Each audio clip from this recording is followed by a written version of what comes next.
Hey, what's up everybody? I'm Craig and today we are inside of the lovely and warm Grow Paradise greenhouse rather than outside where it is cold and stormy.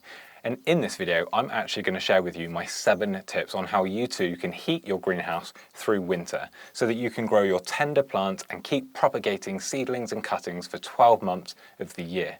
Now these tips are going to range from budget-friendly, low-cost solutions which I use in this greenhouse all the way up to high-tech Wi-Fi connected solutions, which again I use in this greenhouse. And the combination for me has been fantastic over the past few years. I've been able to keep growing beautiful plants for 12 months of the year with very little stress, cost or effort.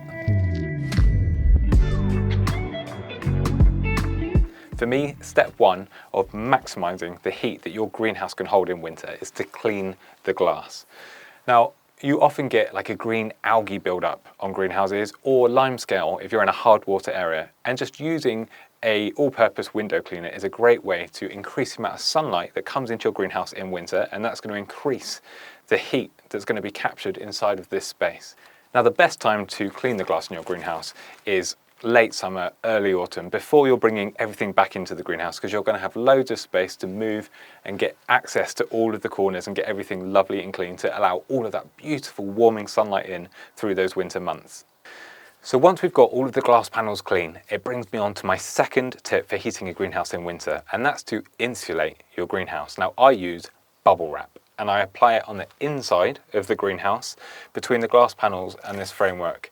How you install it's going to vary completely depending on how your greenhouse is built, but I like to have it on the inside. And the idea behind using bubble wrap to keep your greenhouse warm in winter is that these air pockets inside of the bubbles are going to act a bit like double glazing works in our homes. It's going to mean that all of the hot air inside doesn't come into contact with the cold glass panels that are also in contact with the outside environment. And I use a horticultural grade bubble wrap here, which just means it's UV stabilized.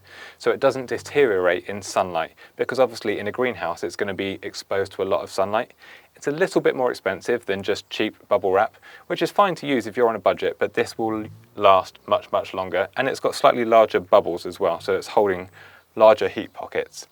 I do leave this up all year round because in the summer for me it keeps the greenhouse a little bit cooler, just like double glazing does in our homes, and in winter it retains any heat that I've managed to capture through the sunny winter days. Now when you're growing plants, it's unlikely that all of the plants you grow are going to need extreme heat in winter, which means that you're not going to have to heat everything. So my tip would be to reduce the amount of space that you're actually heating. So you could have a small greenhouse like I've got here. This is a domestic 6-foot by 8-foot greenhouse, so it's very cost effective to keep warm and easy to insulate with the bubble wrap. But if you've got, and you're lucky enough to have a lovely large greenhouse, perhaps you don't need to heat that whole space, and you could create a space inside of it which is the only area that you're heating, and it's going to make it much quicker, easier and much more cost effective to heat that area inside of your greenhouse. Now you could do that by either building a partition wall, or you could buy one of these pop-up greenhouses that you can get online and just have that inside of your greenhouse and only worry about keeping that inside of that area warm. Much like I've got here, this is a propagator, a stackable propagator, and this area inside of my greenhouse is kept much warmer in here, and outside is just kept frost-free. And for me, it means that I can keep all of the costs down, and all of the other techniques and tips that I'm sharing with you now do pretty much most of the work to keep the rest of the greenhouse frost-free through winter. Okay, for my next tip, I've gotten onto the floor under the benches in my greenhouse, the things I do for you guys. And we're going to talk about something called thermal mass. Now, thermal mass is a fantastic, affordable way to heat a greenhouse. Now, what is thermal mass?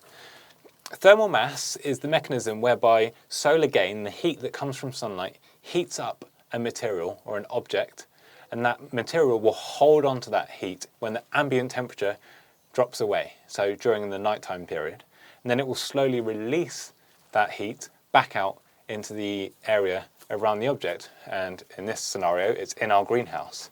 Now one object and one material that I use is these concrete slabs. These heat up throughout the daytime, especially when the sun is overhead in the midsummer and it's beaming down onto these slabs. And it happens in winter too, and they will slowly release that heat throughout the night time, and heat rises and it's just going to gradually come up and keep the ambient temperature in here just a little bit warmer, and it really helps contribute to keeping the temperature warmer and keeping frosts and ice away. You'll notice in so many other greenhouses that there's huge ponds like in Kew and most botanic gardens, because water is fantastic at storing heat, and it will slowly release that heat at night time and increase the temperature in the greenhouses. Now, these two materials, you'll notice in parts of the world that have warmer microclimates, coastal areas are often warmer throughout the year, and that's because of the thermal mass of the ocean. It holds onto the temperature much more and it will slowly release it at night, which means that the coastal areas stay warmer. And in cities, you get a phenomenon called the urban heat island effect, whereby all of the concrete and building materials that warm up throughout the day slowly release that heat at night, keeping urban areas much warmer as well. So we can make use of that in our greenhouses. Put concrete floors down, paint them black as well. Anything that's black is going to absorb heat really, really efficiently, and then they will slowly release that heat throughout the night and they'll keep the temperature of your greenhouse much warmer. Now, something that I'm considering adding into this greenhouse is a large trough full of water, maybe a couple of fish that I can use to water and fertilize the plants, but that will act as something called a thermal battery. It's going to store that heat energy and it will slowly release it through the night and help me keep this greenhouse warmer in winter with very little effort and almost no cost. Oh. Right, now my next point would be following on from that. In winter in your greenhouse, you're going to want to hold on to as much of that heat that you've generated throughout the day as possible. So when it comes to watering, I'd recommend watering early in the morning, because the plants can uptake any moisture that they need, and throughout the day that water is going to evaporate and it's going to allow time for all of the materials that we've just discussed to warm up and build up that storage of heat that they can release through night. Whereas if you were to water in the evening, those materials would have heated up all through the day, and then if we come in and water, it cools them all down and that effect is going to be lost. So I always water in the morning in winter. In the evening is absolutely fine in summer, but I like to water in the morning in winter so that all the materials are still lovely and warm as nighttime rolls in, and then they'll slowly release it so that we can benefit from the thermal mass or thermal batteries that we've built into our greenhouse. Somehow I've ended up back on the floor in my greenhouse for my next tip. Now in winter, sometimes we get overcast days, they're wet, they're windy, they're rainy, then the nighttime temperatures are cold, and perhaps all of the previous tips and techniques that I've discussed don't help keep the greenhouse that warm. We might need something additional to generate a bit of heat inside of the space. That's when I'll use something like this little electric heater. Now this heater will come on when the outside temperature starts to get below freezing, especially on days, like I say, where there hasn't been much sunlight to warm up the inside of this space. And because I've got it down low at floor level, it's going to blast warm air all down in this space that will gradually rise up, because remember, warm air rises.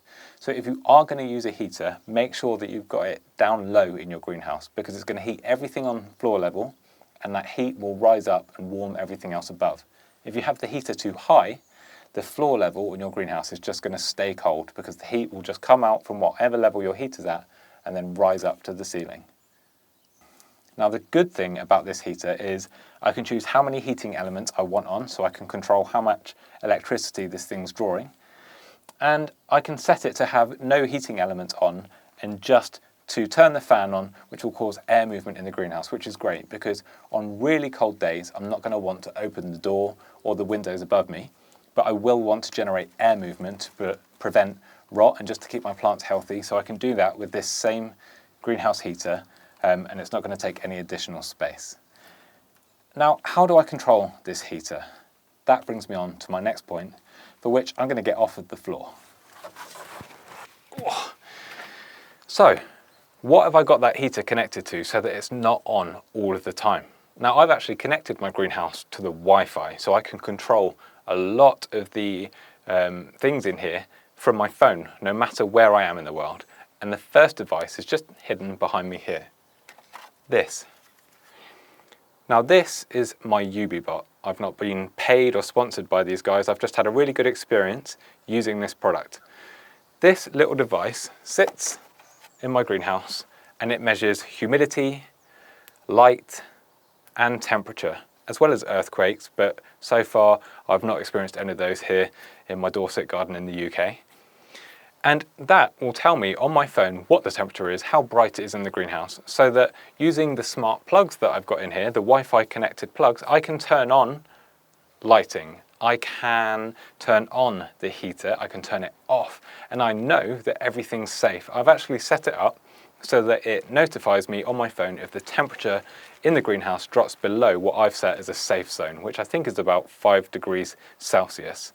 And it's been fantastic. It's taken a lot of the worry off of me, and I'm not having to constantly come out and check on the greenhouse because I can just look on my phone. Now, I'll admit, when I first installed it, I was checking my phone constantly that everything was okay, but now I trust it. As long as it's got battery and the batteries are charged, everything in here, heating wise, is automated. So if the temperature drops too cold, which is very, very rarely, then the heater will come on just to keep any ice away. Keep the plants healthy and keep the gardener happy.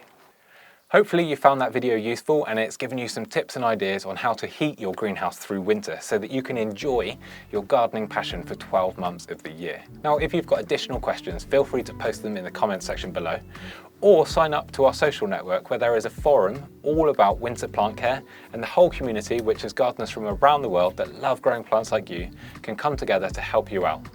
The web address for that is growparadise.social and it is completely free to sign up. Now, please hit subscribe if you've enjoyed the video, and I will see you all in the next one.